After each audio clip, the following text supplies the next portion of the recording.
நுனி நாக்கு ஆங்கிலம் பெருமை அல்ல. தமிழில் உரைப்பது கேட்பவர்களுக்கு இனிமையானது. தமிழை உச்சரிப்பது சுவைமிகு கனியது.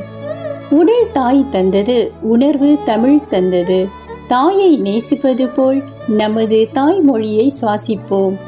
பெருமை வாய்ந்த மொழியை கானம் வழி கேட்டு பாருங்கள், இன்னும் இனிமையாக இருக்கும்.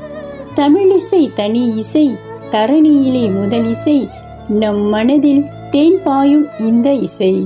அமுதே தமிழே, அழகிய மொழியே.